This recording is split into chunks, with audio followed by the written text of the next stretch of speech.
PM package के माध्यम से इन 4 जो माननीय वित्त मंत्री जी ने 4 अलग अलग दिन पैकेज घोषित किए हैं, ये सचमुच उन संकल्पों को पूरा करता है जो इस देश के गांव के लिए, गरीब के लिए, किसान के लिए, नागरिक के लिए और प्रत्येक नागरिक तक शासन की सुविधाओं को पहुंचाने, उनके स्वावलंबन और आत्मनिर्भर का मार्ग प्रशस्त करता है।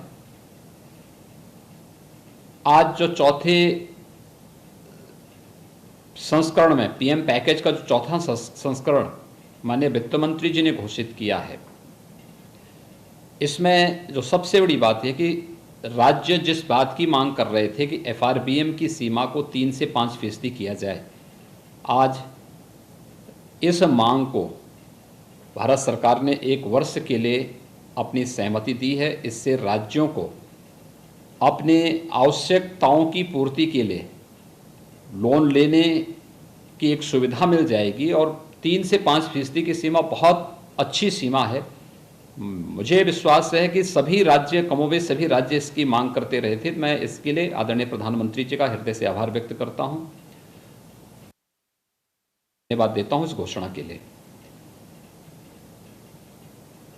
आज के उसमें कुछ सेक्टर पर विशेष फोकस किया है माननीय वित्त मंत्री जी ने, खासतौर पर रोजगार को लेकर के, इसमें गरीब कल्याण को लेकर के,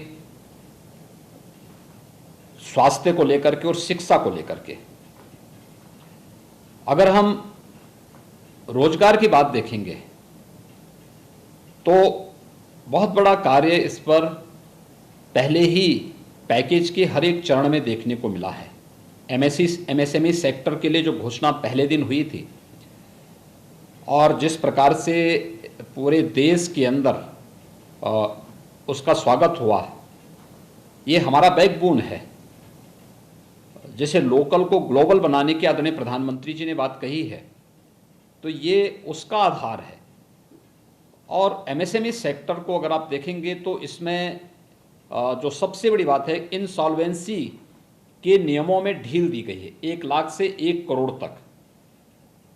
मेरा अनुमान है कि देश का जो सबसे बड़ा एमएसएमई सेक्टर है वह उत्तर प्रदेश में है, तमिलनाडु में है और देश के अन्य जो राज्यों में है। ये देश की अर्थव्यवस्था की बैकबोन है और इससे बहुत मजबूती मिलेगी और रोजगार सृजन के भी ढेर सारे अवसर इससे प्राप्त होंगे। दूसरा, प्रवासी श्रमिकों की सकुशल और सुरक्षित वापसी के लिए भारत सरकार ने श्रमिक एक्सप्रेस लगाए हैं। 85% रेल मंत्रालय और भारत सरकार इसमें योगदान दे रहा है। सभी राज्य अगर अपने हिस्से का राशि सहयोग में दे देंगे तो निःशुल्क सभी श्रमिकों को उनके घर तक और उनके गृह जनपद तक आसानी से पहुंचाया जा सकता है। उत्तर प्रदेश में अब तक 475 से अधिक श्रमिक एक्सप्रेस गाड़ियां यहां आई हैं उत्तर प्रदेश में, जिसमें 6 लाख से अधिक प्रवासी श्रमिकों को अकेले हम उत्तर प्रदेश में इन जो श्रमिक एक्सप्रेस लगी हैं इनके माध्यम से सुरक्षित उनके गृह जनपद तक क्वारंटाइन सेंटर में पहुंचाने की व्यवस्था इसके माध्यम से किए हैं। लेकिन इन प्रवासी श्रमिकों के बारे में भी जो व्यापक कार्य योजना घोषित हुई है, एक पहले पैकेज में प्रधानमंत्री गरीब कल्याण पैकेज में प्रधानमंत्री जी ने 1,70,000 करोड़ रुपए की जो घोषणा की थी, इसमें हर एक यानी देश के 80 करोड़ लोगों को फ्री में राशन देने की व्यवस्था। और मुझे प्रसन्नता है कि उत्तर प्रदेश में हम लोगों ने अब तक 18 करोड़ लोगों को हर बार यानी तीसरी बार हम फ्री में राशन उपलब्ध करवा चुके हैं। और ये फ्री में राशन प्रदेश के अंदर हर एक व्यक्ति को उपलब्ध हो चुका है। कोई व्यक्ति ये नहीं कह सकता कि हमें राशन नहीं मिल रहा है। इसके अलावा प्रदेश के अंदर रोजगार सृजन की दृष्टि से भी जो कार्य प्रारंभ हुए हैं, इसमें एमएसएमई सेक्टर में बहुत बड़ा कार्य हुआ है। यहाँ पे जो उद्योग बंद थे उनको प्रारंभ करके उसमें कार्य प्रारंभ हुआ है, उसके माध्यम से बहुत सारे लोगों को रोजगार यहाँ उपलब्ध हुआ है। मनरेगा में आज के दिन पर उत्तर प्रदेश में प्रतिदिन 30 लाख लोगों को रोजगार प्राप्त हो रहा है और मनरेगा के माध्यम से ही 300 करोड़ रोजगार सृजित करने का जो लक्ष्य रखा गया है, 40,000 करोड़ रुपए की व्यवस्था केवल इसी के लिए की गई है और इसके माध्यम से मानसून के दौरान भी सभी लोगों को काम मिल सके, इसका भी प्रावधान किया गया है। प्रवासी श्रमिकों के लिए भी कुछ सहयोग देने के लिए भी इसमें व्यवस्था की गई है।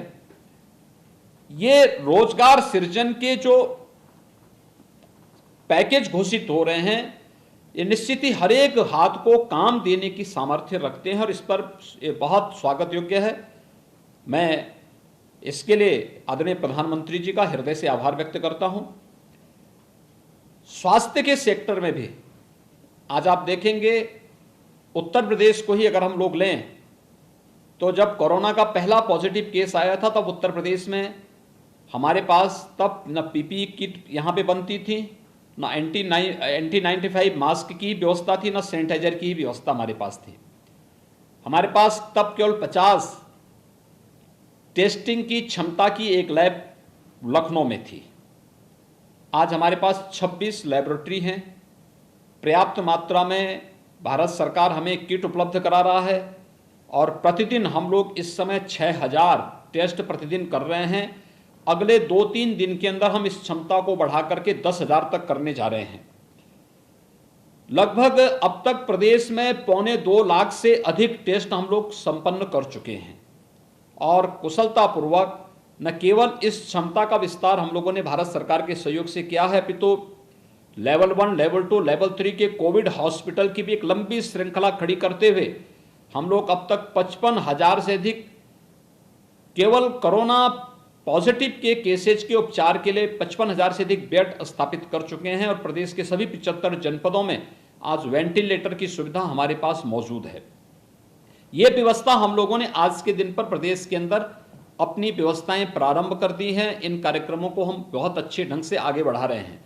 आज पीपीई किट उत्पादन की 26 यूनिट अकेले यूपी में स्थापित हो चुकी हैं। ये एमएसएमई सेक्टर को जो योगदान भारत सरकार ने दिया उसका परिणाम है।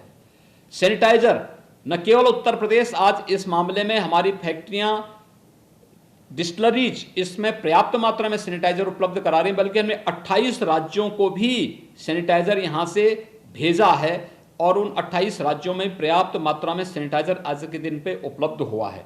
तो स्वाभाविक रूप से यह स्वास्थ्य सेक्टर में भी जो बहुत बड़ा काम हुआ है, ये पहले से भी आदरणीय प्रधानमंत्री जी का एक फोकस सेक्टर रहा है और उसमें उत्तर प्रदेश के अंदर विगत 3 वर्ष के अंदर 29 नए मेडिकल कॉलेजेस बनने प्रारंभ हुए हैं, जिनमें पिछले साल हमने 7 में प्रवेश भी प्रारंभ कर दिया।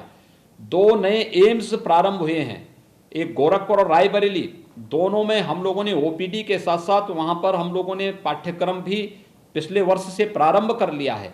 शेष अन्य स्थानों पर भी तेजी के साथ मेडिकल कॉलेजेस बन रहे हैं और इस कोरोना संकट के समय इन मेडिकल कॉलेजेस को के द्वारा स्वास्थ्य सेवाओं की बेहतरी में बहुत बड़ा योगदान दिया गया। इन्हीं के माध्यम से हम लोगों ने सरकारी और प्राइवेट दोनों क्षेत्र की मेडिकल कॉलेजेस और पहले से हमारे पास जो स्वास्थ्य के केंद्र थे, इनकी मदद से हम लोगों ने कोरोना संकट के दौरान हम बेहतर उपचार प्रदेश की जनता को उपलब्ध कराने में मदद कर पा रहे हैं। प्रदेश के अंदर इसके साथ साथ शिक्षा के बारे में जो फोकस किया गया है कि ऑनलाइन शिक्षा के बारे में 12 प्रकार के शिक्षा से जुड़े हुए चैनल को प्रारंभ करने, देश के 100 विश्वविद्यालयों को केंद्र में रख करके इस पाठ्यक्रम को आगे बढ़ाने की कार्रवाई को मैं आभारी हूं कि जब लॉकडाउन चल रहा है, लॉकडाउन के दौरान स्कूल कॉलेजेस बंद चल रहे हैं, उस दौरान उन बच्चों के लिए भी बेहतर शिक्षा के लिए ऑनलाइन शिक्षा का एक नया प्लेटफॉर्म भारत सरकार ने उपलब्ध कराया है। उत्तर प्रदेश ने उसका अनुसरण किया है। तेजी के साथ हमारे यहाँ पे उच्च शिक्षा में, प्राविधिक शिक्षा में, व्यावसायिक शिक्षा में, माध्यमिक और बेसिक शिक्षा में भी हमने इस कार्यक्रम को अपनाया है और ये हम लोग पूरी तरह आज के दिन पे तैयार हैं कि ऑनलाइन शिक्षा की व्यवस्था भी हम लोग अब अपने प्रदेश के बच्चों को भी उपलब्ध करा पाएंगे। मैं इन सभी घोषणाओं के लिए आदरणीय प्रधानमंत्री जी का आभार व्यक्त करता हूं, माननीय वित्त मंत्री जी को हृदय से धन्यवाद देता हूं कि जो ये आर्थिक पैकेज 20 लाख करोड़ का देश के स्वावलंबन और देश को आत्मनिर्भरता की ओर अग्रसर करने के समय यहाँ पर घोषित हुआ है और इसको तेजी के साथ क्रियान्वयन प्रारंभ हुआ है। ये निश्चित ही भारत को दुनिया की एक महाशक्ति के रूप में उभारने में तो मदद करेगा ही, साथ ही साथ कोरोना के खिलाफ देश की लड़ाई को मजबूती के साथ 135 करोड़ लोगों के साथ मिलकर के हम जीतने में सफल होंगे।